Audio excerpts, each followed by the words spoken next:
नमस्ते everyone, this is Sandeep and welcome to my channel only study by Sandeep Dhiman.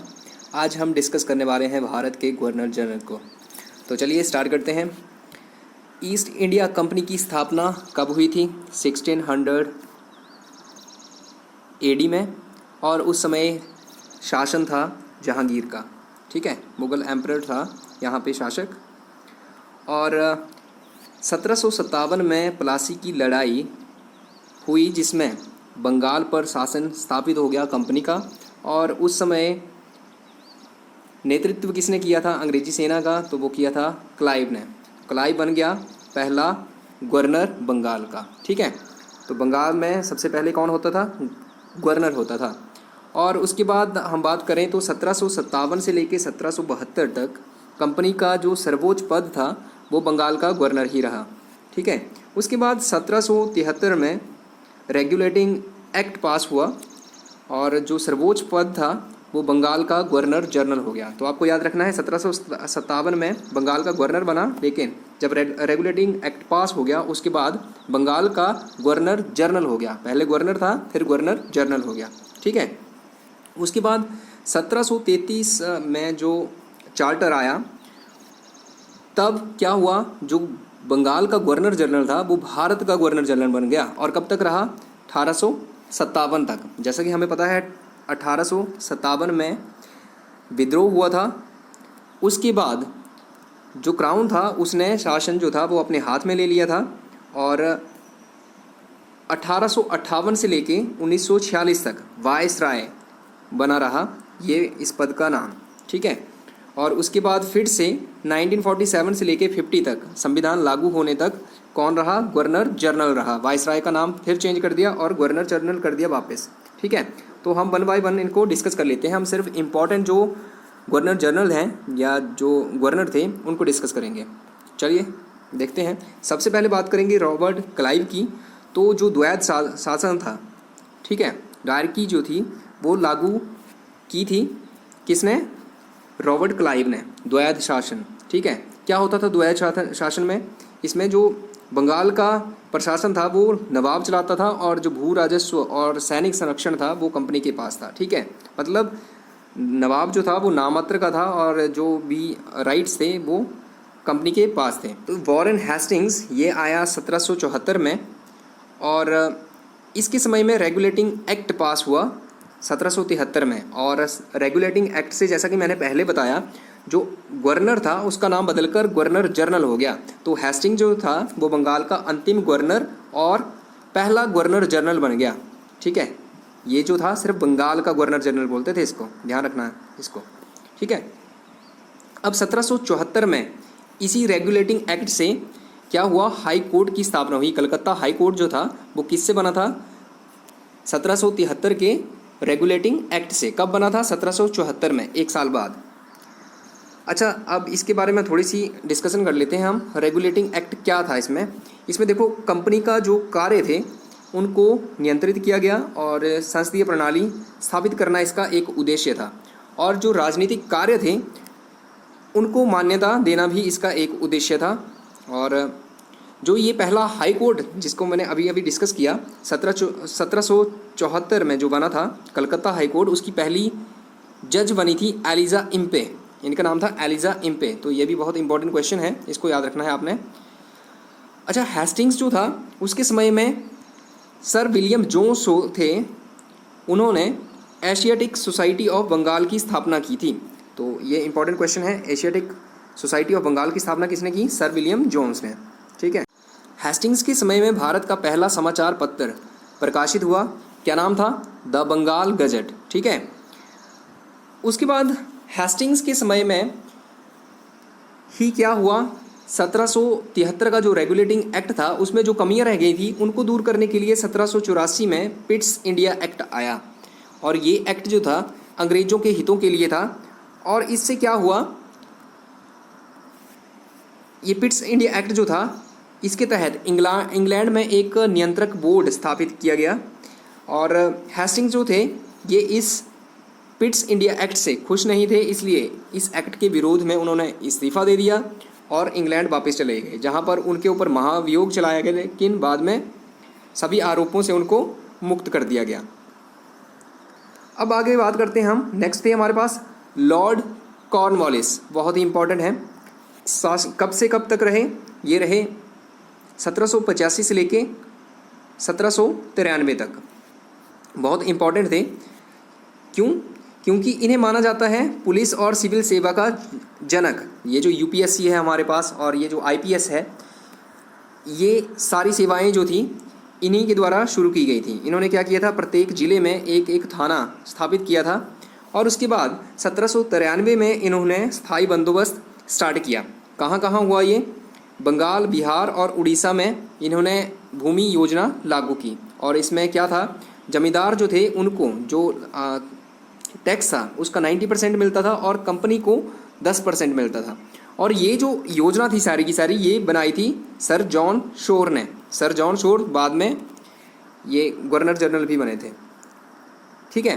Cornwallis जो था, इसने टीपू सुल्तान के साथ श्रीरंगपट्टनम की संधि भी की थी और इस संधि के तहत जो तीसरा आंग्ल मैसूर युद्ध जो था वो समाप्त हुआ था। ये इसके बाद बने जॉन शोर, 1793 से लेके 98 तक रहे। इनके टाइम में खारदा का युद्ध हुआ था मराठों और निज़ाम के बीच। आगे चलते हैं। देखो लॉर्ड वेलेस्ली, लॉर्ड वेलेस्ली की अगर हम बात करें तो इन्हें बोला जाता था बंगाल का शेर। तो इंपॉर्टेंट क्वेश्चन है कि किस गवर्नर जनरल को बंगाल का शेर बोला जाता था? वो बोला जाता था वेलेस्ली को।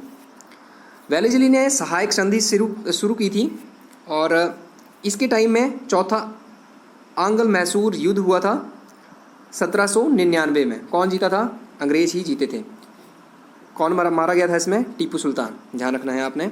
और वेलेस्ली ने प्रेस के ऊपर प्रतिबंध लगाया था और वसीन की संधि के इसी के समय में हुई थी अंग्रेजों और मराठा पेशवा वाजीराव जो था उसके बीच में। एक चीज़ आपने याद रखनी है कि सहायक संधि का जो जनक था वो डुप्ले था, ना कि वेलेस्ली। ठीक है, वेलेस्ली ने इसे बड़े स्केल के ऊपर लागू किया था। और जो सबसे पहला राज्य जो था जिसने सहायक संधि की थी वो था हैदराबाद। ठीक है, हैदराबाद के शासक ने सबसे पहले इस संधि को एक्सेप्ट किया था। कॉर्नवालिस जो था वो दूसरी बार 1805 में फिर से गवर्नर जनरल बन के आया था, लेकिन उसके बाद जल्द ही उसकी गाजीपुर में मृत्यु होगी। गाजीपुर कहाँ है? यूपी में। आगे है जॉर्ज वारलो। टाइमिंग है इनकी 1805 से लेके 1807 तक और इसके समय में 1806 का वेल्लोर सिपाही विद्रोह हुआ था। बहुत इंपॉर्टेंट है वेल्लोर सिपाही विद्रोह। अगर आपको इसके बारे में ज़्यादा पता है तो आप कमेंट में लिख सकते हैं, क्योंकि कमेंट में लिखने से आपको जो चीज़ें हैं वो लंबे समय तक याद रहती हैं। आगे देखिए लॉर्ड मिंटो। लॉर्ड मिंटो 1807 से लेके 13 तक रहा था और इसके टाइम में अमृतसर की संधि हुई थी। उसके बाद लॉर्ड हेस्टिंग, पहले हमने कौन पढ़ा? Warren Hastings. ये लॉर्ड हेस्टिंग है, तो आपने कंफ्यूज नहीं होना है दोनों में। ठीक है। इसके समय मद्रास के गवर्नर टॉमस मुनरो ने 1820 में मद्रास में रैयतवाड़ी व्यवस्था लागू की थी। अच्छा, रैयतवाड़ी व्यवस्था क्या थी? ये किसके साथ हुई थी? कहाँ हुई थी? सबसे पहले हुई थी मद्रास में। किसके साथ? किसानों के साथ। किसानों को मालिकाना हक दे दिया गया था और जमींदारों का रोल जो था उसको ख़त्म कर दिया गया था रैयतवाड़ी व्यवस्था में। रैयत किसको बोलते हैं? किसानों को बोलते हैं। लॉर्ड बेंटिंक, बहुत ही इंपॉर्टेंट गवर्नर जनरल और बहुत ही अच्छे गवर्नर जनरल। बेंटिक, इन्होंने क्या किया था? बैन कर दी। क्या बेंटिक? बेंटिक से क्या बोल सकते हैं आप? बैन याद रख सकते हैं, बैन। इन्होंने जितनी भी जो गलत प्रथाएं थी उनको बैन किया था। चलिए पढ़ते हैं कौन कौन सी थी। तो सबसे पहले हम बात करें 1833 का जो चार्टर एक्ट था वो बेंटिक के समय ही आया। तो बेंटिक उस समय गवर्नर जनरल थे और इसके द्वारा ये जो थे, जो बंगाल का गवर्नर जनरल था अब भारत का गवर्नर जनरल बन गया। तो मतलब विलियम बेंटिक जो थे वो बंगाल के अंतिम गवर्नर जनरल और भारत के पहले गवर्नर जनरल बन गए। ठीक है।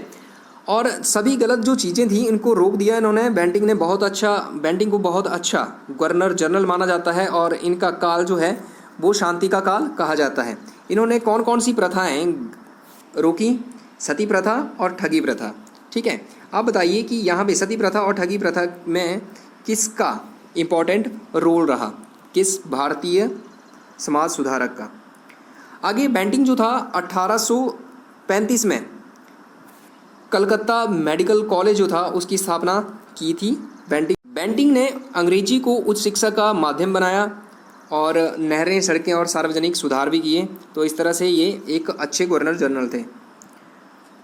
अब देखो चार्ल्स मेटकॉफ, ये 1835 से लेके 36 तक रहे और इन्होंने प्रेस को स्वतंत्रता दिलाई, मेटकॉफ ने, ठीक है, तो आपने ध्यान रखना है इनको। उसके बाद एलन बरो, बहुत इंपॉर्टेंट है, इन्होंने दास प्रथा को ख़त्म किया था और जो आपको रविवार की छुट्टी मिलती है वो इन्हीं के टाइम में शुरू हुई थी, एलन बरो ने ही उसको शुरू किया था। उसके बाद है लॉर्ड हार्डिंग्स, ये पहला आंग्ल सिख जो युद्ध था वो इसके टाइम में हुआ था, लॉर्ड हार्डिंग्स के समय में। उसके बाद सबसे इम्पोर्टेंट लॉर्ड डलहौजी। तो लॉर्ड डलहौजी की हम बात करें, टाइमिंग थी 1848 से लेके 1856 तक और इन्हें बोला जाता है आधुनिक भारत का निर्माता। क्यों बोला जाता है? क्योंकि इन्होंने किया रेलवे का विकास और भी बहुत सा विकास किया। आगे हम पढ़ते हैं वन बाय वन। तो पहली रेल जो थी वो चली थी 1853 में बम्बई से थाने के बीच में। इन्होंने देखो संचार सेवा भी शुरू की थी, संचार प्रणाली जो थी उसका विकास किया। संचार सेवा पहली कहाँ से कहाँ तक हुई थी? आगरा से लेके कलकत्ता के बीच में शुरू हुई पहली संचार सेवा। अच्छा आगे 1954 में डाकघर अधिनियम किसने पास किया? डलहौजी ने, और डाक टिकटों का प्रचलन भी शुरू किया। आगे है सिविल सेवा प्रतियोगिता। देखो हमने सिविल सेवा का जनक किसको माना? कमेंट करके बताइए, अभी अभी पढ़ा हमने। और सिविल सेवा प्रतियोगिता, पहले प्रतियोगिता नहीं होती थी, उसको शुरू किया डलहौजी ने। पहले आईएएस, भारतीय आईएएस जो थे सत्येंद्रनाथ टैगोर बने 1963 में। और सबसे इम्पॉर्टेंट हड़प की नीति, डॉक्ट्राइन ऑफ लैप्स, ये शुरू की थी डलहौजी ने। और सबसे पहला जो राज्य हड़पा गया था वो था सतारा, और सतारा कहाँ था? महाराष्ट्र में। उसके बाद है लॉर्ड कैनिंग। लॉर्ड कैनिंग 1856 से 58 तक और 58 से 62 तक रहे। दो कार्यकाल देखो लगातार लग रहे हैं आपको। क्यों लग रहे हैं? क्योंकि हमें पता है कि यहाँ तक क्या था, भारत का गवर्नर जनरल था, लेकिन यहाँ पर क्या हो गया? वायसराय। तो कैनिंग जो थे वो इनके समय में 1857 का विद्रोह हुआ था और कैनिंग के समय ही भारत का शासन ब्रिटिश सरकार के हाथ में आ गया और कैनिंग जो था वो कंपनी का अंतिम गवर्नर जनरल और भारत का पहला गवर्नर जनरल बना। तो ये था आज के लिए। आगे की वीडियो में हम वायसराय को डिस्कस करेंगे। जल्द ही वीडियो कल तक मैं लेके आऊँगा इसको। अगर आपने चैनल को सब्सक्राइब नहीं किया है तो सब्सक्राइब कर लें, और अगर वीडियो अच्छा लगा हो तो इसको ज़रूर लाइक कीजिएगा, शेयर कीजिएगा। Thank you.